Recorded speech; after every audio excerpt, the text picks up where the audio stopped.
Boa noite, seja bem-vindo ao Jornal da Record. Câmara dos Deputados dos Estados Unidos aprova o impeachment do presidente Donald Trump. Ministro Paulo Guedes diz que estuda taxar pagamentos feitos por celular. Fusão de Peugeot e Chrysler cria a quarta maior montadora do mundo. Agora, no Jornal da Record.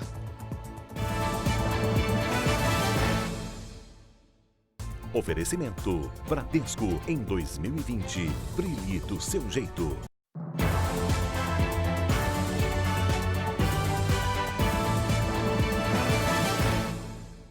O ministro da Economia, Paulo Guedes, negou hoje a possibilidade da criação de uma nova CPMF, mas falou em um outro imposto.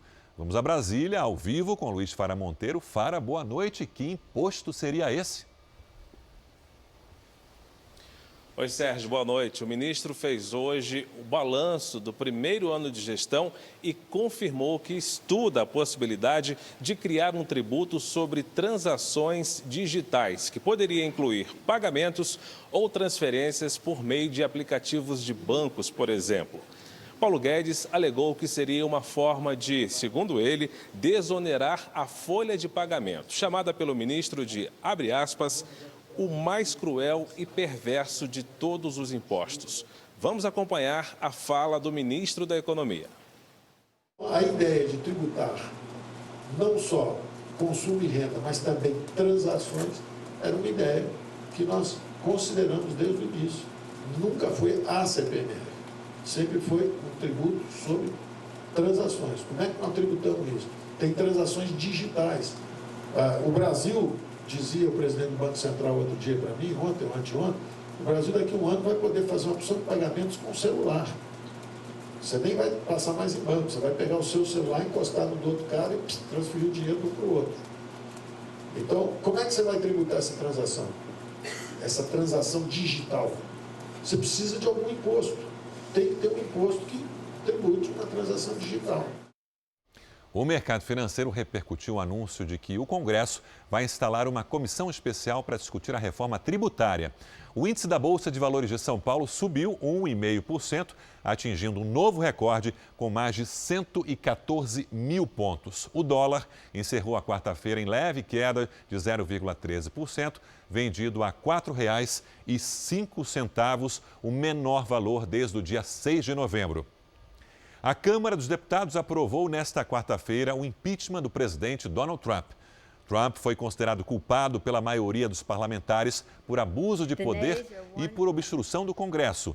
Ele é acusado de pressionar a Ucrânia para que o país europeu investigasse a família do adversário político Joe Biden. Apesar da derrota na Câmara, Trump continua no cargo até o processo ser julgado no Senado, o que só deve acontecer em janeiro do ano que vem. Trump disse que não fez nada de errado e que o país está melhor do que nunca. Lembrando que o resultado já era esperado porque a Câmara tem maioria democrata, no Senado a maioria republicana, o que torna improvável o avanço do processo de impeachment.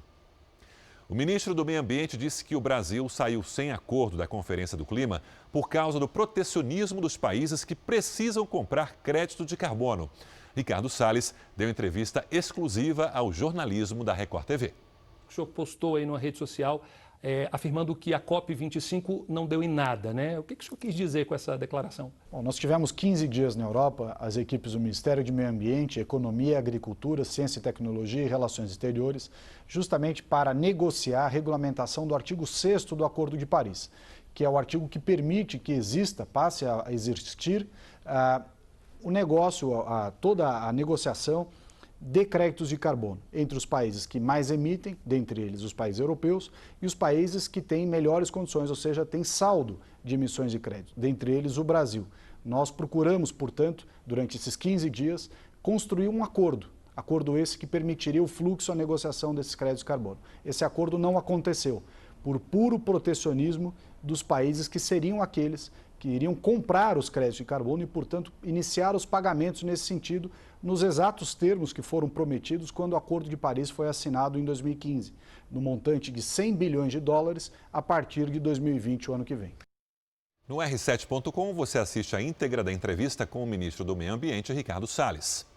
O presidente Jair Bolsonaro sancionou a lei que cria o Mais Médicos pelo Brasil, um programa que substitui o Mais Médicos. A meta é ampliar a oferta de profissionais da saúde em lugares remotos do país ou de alta vulnerabilidade. O Ministério da Saúde prevê a contratação de 18 mil médicos em todo o país. O BNDES apresentou nesta quarta-feira o plano de ação do banco para os próximos 3 anos. Entre as metas está a geração de mais de 1 milhão de empregos diretos e indiretos a partir de 2020. Pedro Paulo Filho, ao vivo do Rio, tem as informações. Qual é a estratégia do banco então? Pedro Paulo, boa noite. Boa noite, Sérgio. Boa noite a todos. Olha, uma das ações previstas será ampliar o acesso de micro e pequenas empresas ao mercado de crédito. Com isso, o banco espera beneficiar pelo menos 450 mil empreendedores de micro, pequeno e médio porte. O plano ainda prevê a estruturação de projetos que possibilitem o acesso de 20 milhões de pessoas ao saneamento e também iniciativas que levem o serviço de energia elétrica para mais 14 milhões de pessoas no país. Até 2022, o BNDES espera ampliar o patrimônio líquido de 80 bilhões para até 92 bilhões de reais, Sérgio. É ousado então, Pedro Paulo. Obrigado. Os donos da Peugeot e da Fiat Chrysler anunciaram nesta quarta-feira uma fusão de 200 bilhões de reais. A nova empresa, que ainda não teve o nome divulgado, será a quarta maior montadora do mundo, atrás da Volkswagen, Toyota e da aliança Renault-Nissan-Mitsubishi. A fusão deve ser completada em aproximadamente 1 ano e meio. Cada uma das duas companhias terá metade das ações do novo grupo. Em sessão extraordinária, agora à noite, o Tribunal Superior Eleitoral aprovou regras para as eleições municipais do ano que vem. Quem tem as informações é Raquel Vargas, lá em Brasília. Raquel, boa noite. Oi, Sérgio, boa noite para você, boa noite a todos. Olha, foram analisadas resoluções que tratam de propaganda eleitoral, registro de candidatura e direito de resposta. Ficou decidido que os candidatos ou campanhas que publicarem, compartilharem fake news terão que dar espaço para resposta. Já na sessão de terça-feira, o plenário entendeu que as coligações não poderão repassar dinheiro para candidatos de outros partidos. Os ministros também decidiram que o repasse de verbas para candidaturas femininas deve ser proporcional ao número de candidatas. E ficou determinado que pesquisa com nome de candidatos deve ser registrada a partir do dia 1º de janeiro. Já a resolução que trata dos atos gerais, que são aquelas questões mais administrativas das eleições, será analisada na sessão desta quinta-feira, que é a última sessão do ano de 2019 no TSE. Sérgio. Raquel, obrigado. Augusto Nunes já está aqui no estúdio. Augusto, boa noite. Boa noite, Sérgio. Augusto, oficialmente o recesso no Congresso começa na semana que vem, mas na prática, deputados e senadores já estão de malas prontas. Como sempre. É também por isso, Sérgio, que ninguém no Congresso tem o direito de surpreender-se com a má notícia revelada pelo Datafolha. 45% dos brasileiros consideram ruim ou péssimo o desempenho dos parlamentares. É a maior taxa de desaprovação já registrada neste século. O brasileiro comum sempre teve motivos para achar que deputado e senador não é gente como a gente. Para os parlamentares, por exemplo, todo fim de semana é feriadão. Eles deixam o local do emprego no fim da tarde de quinta-feira e só voltam a Brasília no começo da tarde de terça-feira. As férias anuais da turma duram 3 meses ou mais. Ao salário de quase 30 mil reais, se somam mensalmente os 106 mil da verba destinada à contratação de pessoal e os 45 mil da cota para o exercício da atividade parlamentar, fora outras gastanças bancadas pelos pagadores de impostos. O desconforto decorrente desses privilégios se transforma em indignação quando os congressistas passam a debochar da vontade da maioria dos brasileiros. Augusto, amanhã tem trabalho para a gente. Tem. Então, boa noite, até amanhã. Boa noite, até amanhã, Sérgio. A Assembleia Legislativa de São Paulo aprovou agora há pouco o orçamento do Estado para o ano que vem. Vamos com Giovana Rizardo, ao vivo aqui de São Paulo. Giovana, boa noite. O que ficou acertado nessa sessão?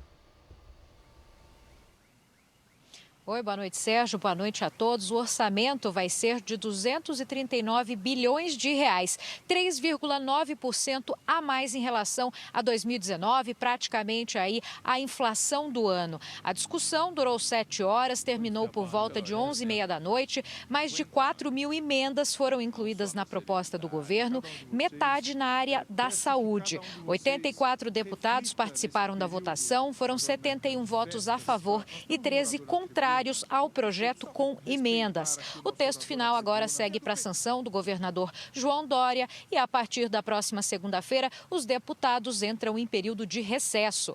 Sérgio. Giovana, obrigado. Até amanhã.